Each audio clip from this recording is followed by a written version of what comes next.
हरिओम भैया जी।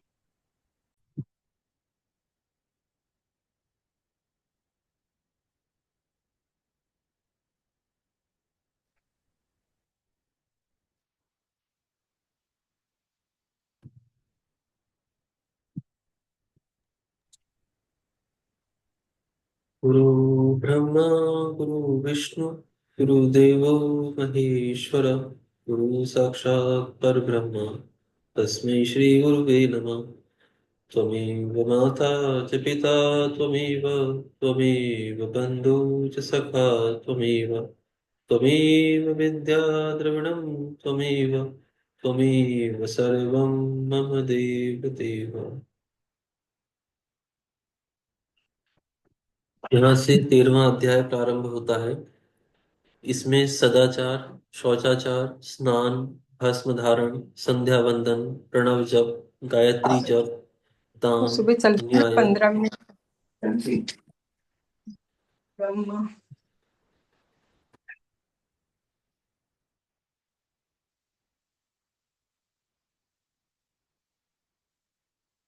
धनोपार्जन तथा अग्निहोत्र आदि की विधि एवं उनकी महिमा का वर्णन किया गया है।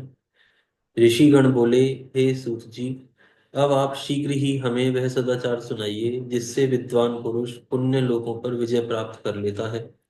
स्वर्ग प्रदान करने वाले धर्ममयी आचारों तथा नरक का कष्ट देने वाले अधर्ममयी आचारों का भी वर्णन कीजिए। श्री सूत जी बोले, हे ऋषियों, सदाचार का पालन करने वाला विद्वान ब्राह्मण ही वास्तव में ब्राह्मण नाम धारण करने का अधिकारी है। जो केवल वेदोक्त आचार का पालन करने वाला है, उस ब्राह्मण की विप्र संज्ञा होती है। सदाचार, वेदाचार तथा विद्या, इनमें से एक एक गुण से ही युक्त होने पर उसे द्विज कहते हैं। जिसमें स्वल्प मात्रा में ही आचार का पालन देखा जाता है, जिसने वेद अध्ययन भी बहुत कम किया है, तथा जो राजा का सेवक माने पुरोहित मंत्री आदि है, उसे क्षत्रिय ब्राह्मण कहते हैं। जो ब्राह्मण कृषि तथा वाणिज्य कर्म करने वाला है और कुछ कुछ ब्राह्मणोचित आचार का भी पालन करता है, वह वैश्य ब्राह्मण है। तथा जो स्वयं ही खेत जोतता यानी हल चलाता है, उसे शूद्र ब्राह्मण कहा गया है। जो दूसरों के दोष देखने वाला और परद्रोही है, उसे चांडाल द्विज कहते हैं। इस तरह क्षत्रियों में भी जो पृथ्वी का पालन करता है वह राजा है। जो दूसरे लोग राजत्वहीन क्षत्रिय माने गए हैं। वैश्यों में भी जो धान्य आदि वस्तुओं का क्रय विक्रय करता है वह वैश्य है। दूसरों को वाणिक कहते हैं। जो ब्राह्मणों, क्षत्रियों तथा वैश्यों की सेवा में लगा रहता है, वह शूद्र कहलाता है। जो शूद्र हल जोतने का काम करता है, उसे वृषल समझना चाहिए। शेष शूद्र दस्यु कहलाते हैं। इन सभी वर्णों के मनुष्यों को चाहिए कि वे ऊष काल में उठकर पूर्वाभिमुख हो, सबसे पहले देवताओं का, फिर धर्म का, पुनः अर्थ का, तदनंतर उसकी प्राप्ति के लिए उठाए जाने वाले क्लेशों का तथा आय और व्यय का भी चिंतन करें। प्रातःकाल उठकर पूर्व, अग्निकोण, दक्षिण आदि 8 दिशाओं की ओर मुख करके बैठने पर क्रमशः आयु, द्वेष, मरण, पाप, भाग्य, व्याधि, पुष्टि और शक्ति प्राप्त होती है।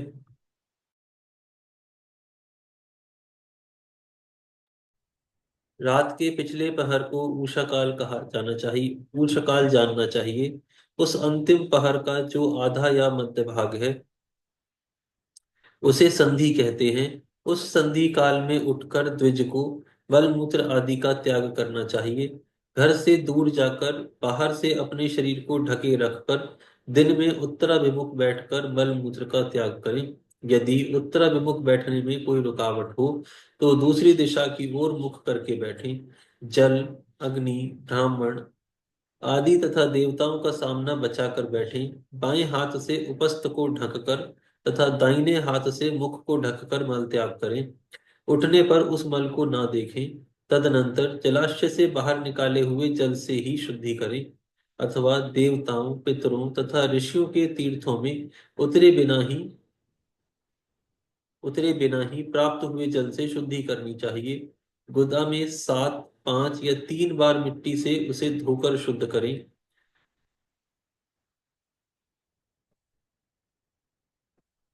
लिंग में ककोड़े के फल के बराबर मिट्टी लेकर लगाएं और उसे धो दें, परंतु मुदा में लगाने के लिए एक पसर मिट्टी की आवश्यकता होती है।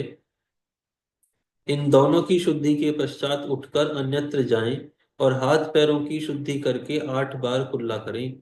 जिस किसी वृक्ष के पत्ते से अथवा उसके पतले काष्ठ से जल के बाहर दातुन करना चाहिए, उस समय तर्जनी उंगली का उपयोग ना करें। यह दंत शुद्धि का विधान बताया गया है। तदनंतर जल संबंधी देवताओं को नमस्कार करके मंत्र पाठ करते हुए स्नान करें। यदि कंठ तक या कमर तक पानी में खड़े होने की शक्ति ना हो तो घुटने तक जल में खड़े होकर अपने ऊपर जल छिड़क कर मंत्रोच्चारण पूर्वक स्नान कार्य संपन्न करें। विद्वान पुरुष को चाहिए कि वहां तीर्थ जल से देवता आदि का स्नानांग तर्पण भी करें। इसके बाद धौत वस्त्र लेकर 5 कच्छ करके उसे धारण करें। साथ ही कोई उत्तरीय भी धारण कर ले। कोई संध्या वंदन आदि सभी कर्मों में भी उसकी आवश्यकता होती है। नदी आदि तीर्थों में स्नान करने पर स्नान संबंधी उतारे हुए वस्त्र को वहां ना धोएं।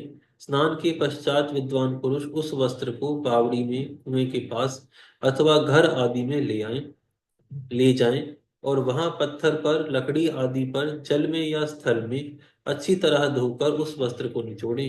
हे द्विजों, वस्त्रों को निचोड़ने से जो जल गिरता है वह पितरों की तृप्ति के लिए होता है। इसके बाद जाबाली उपनिषद में बताए गए अग्निरेती मंत्र से भस्म लेकर उसके द्वारा त्रिपुंड लगाएं। इस विधि का पालन न किया जाए, इसके इसके पूर्व ही यदि जल में भस्म गिर जाए तो कर्ता नरक में जाता है। आपो हिष्ठा इस मंत्र से पाप शांति के लिए सिर पर जल छिड़कें तथा यस्य श्रेयाय इस मंत्र को पढ़कर पैर पर जल छिड़कें। इसे संधि प्रोक्षण कहते हैं। आपो हिष्ठा इत्यादि मंत्र में 3 ऋचाएं हैं और प्रत्येक ऋचा में गायत्री छंद के 3 3 चरण हैं। इनमें से प्रथम ऋचा के 3 चरणों का पाठ करते हुए क्रमशः पैर, मस्तक और हृदय में जल छिड़कें। दूसरी ऋचा के 3 चरणों को पढ़कर क्रमशः मस्तक, हृदय और पैर में जल छिड़कें और तीसरी ऋचा के 3 चरणों का पाठ करते हुए क्रमशः हृदय, पैर और मस्तक का जल से प्रोक्षण करें। इसे विद्वान पुरुष मंत्र स्नान मानते हैं। किसी अपवित्र वस्तु से किंचित स्पर्श हो जाने पर, अपना स्वास्थ्य ठीक न रहने पर, राजभय या राष्ट्र भय उपस्थित होने पर तथा यात्रा काल में जल की उपलब्धि न होने की व्यवस्था आ जाने पर मंत्र स्नान करना चाहिए। प्रातः काल सूर्यश्च मामनुष्य इस sorry, इस सूर्यानुवाक से तथा सायकाल में अग्निश्च मां मनुष्य इस अग्नि संबंधी अनुवाक से जल का आचमन कर पुनः जल से अपने अंगों का प्रोक्षण करें। मध्याह्न काल में भी आप पुनंतु इस मंत्र से आचमन करके पूर्ववत प्रोक्षण करना चाहिए। प्रातः काल की संध्या स्थापना में गायत्री मंत्र का जप करके 3 बार ऊपर की ओर सूर्य देव को अर्घ देना चाहिए। हे ब्राह्मणों, मध्याह्न काल में गायत्री मंत्र के उच्चारण पूर्वक सूर्य को एक ही अर्घ देना चाहिए। फिर सायंकाल आने पर पश्चिम की ओर मुख करके बैठ जाएं और पृथ्वी पर ही सूर्य के लिए अर्घ दें, ऊपर की ओर नहीं।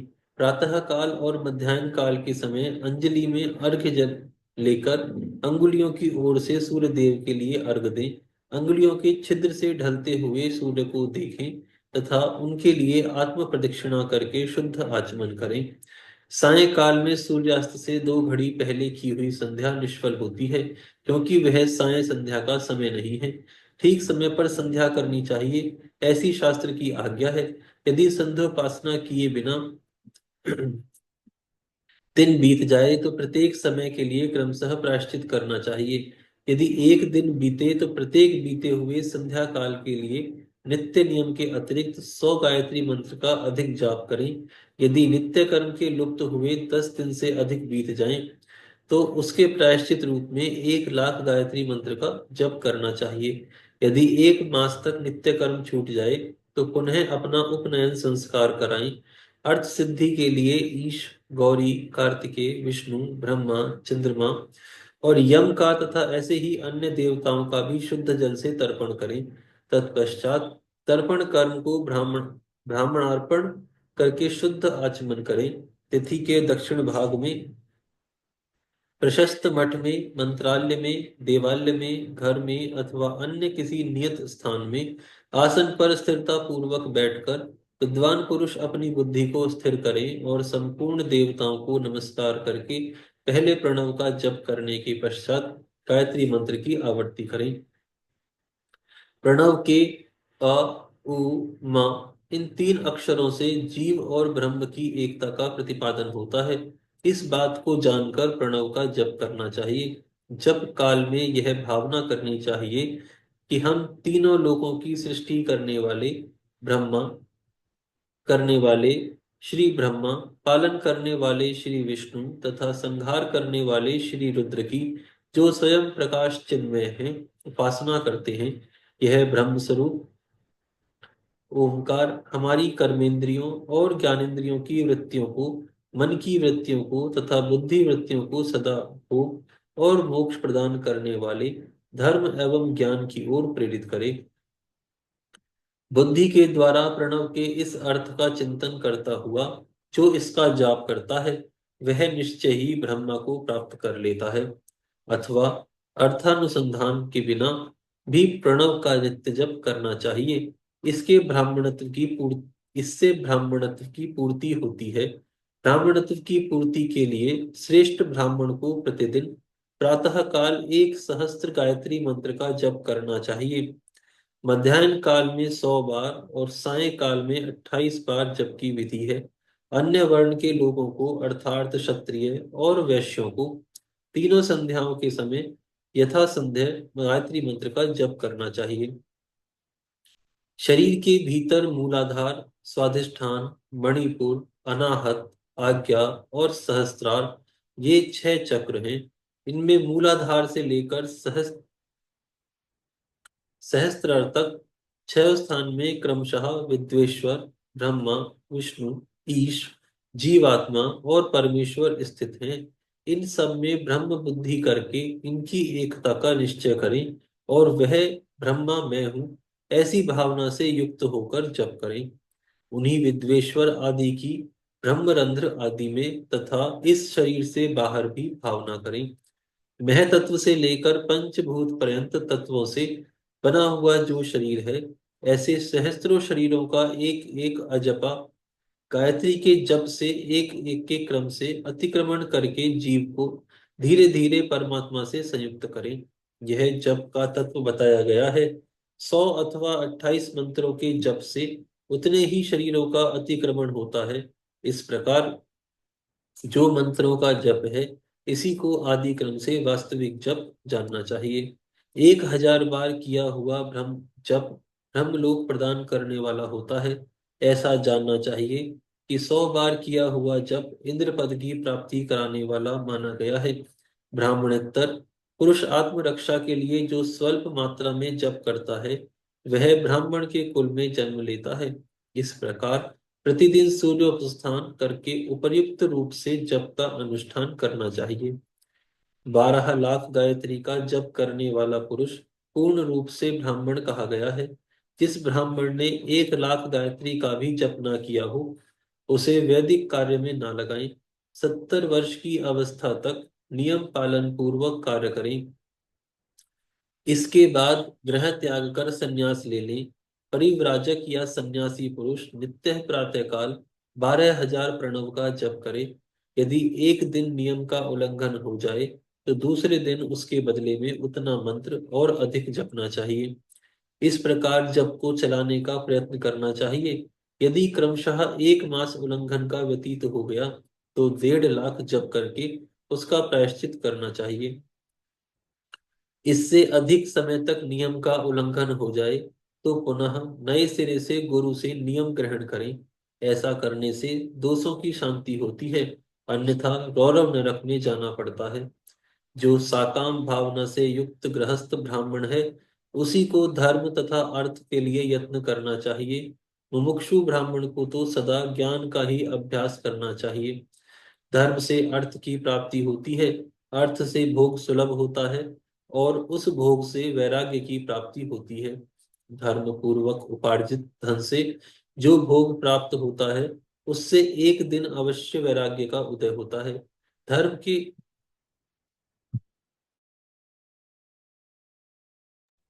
धर्म के विपरीत अधर्म से उपार्जित धन के द्वारा जो भोग प्राप्त होता है उससे भोग के प्रति आसक्ति उत्पन्न होती है।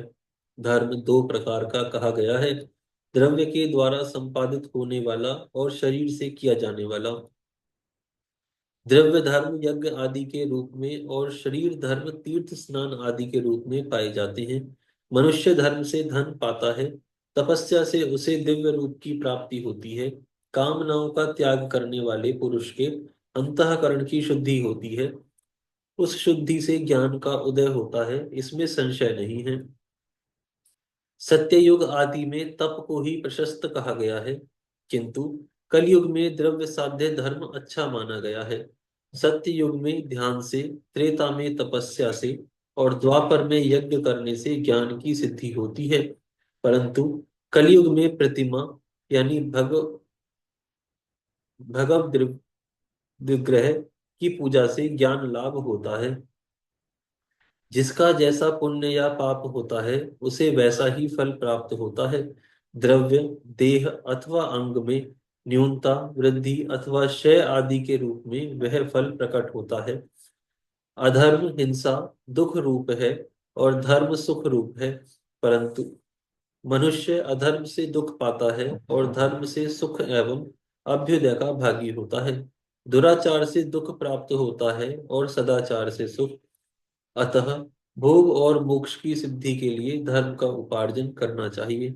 जिसके घर में कम से कम 4 मनुष्य हैं, ऐसे कुटुंबी ब्राह्मण को जो 100 वर्ष के लिए जीविका यानी जीवन निर्वाह की सामग्री देता है, उसके लिए वह दान ब्रह्मलोक की प्राप्ति कराने वाला होता है। 1000 चंद्रायण व्रत का अनुष्ठान ब्रह्मलोकदायक माना गया है।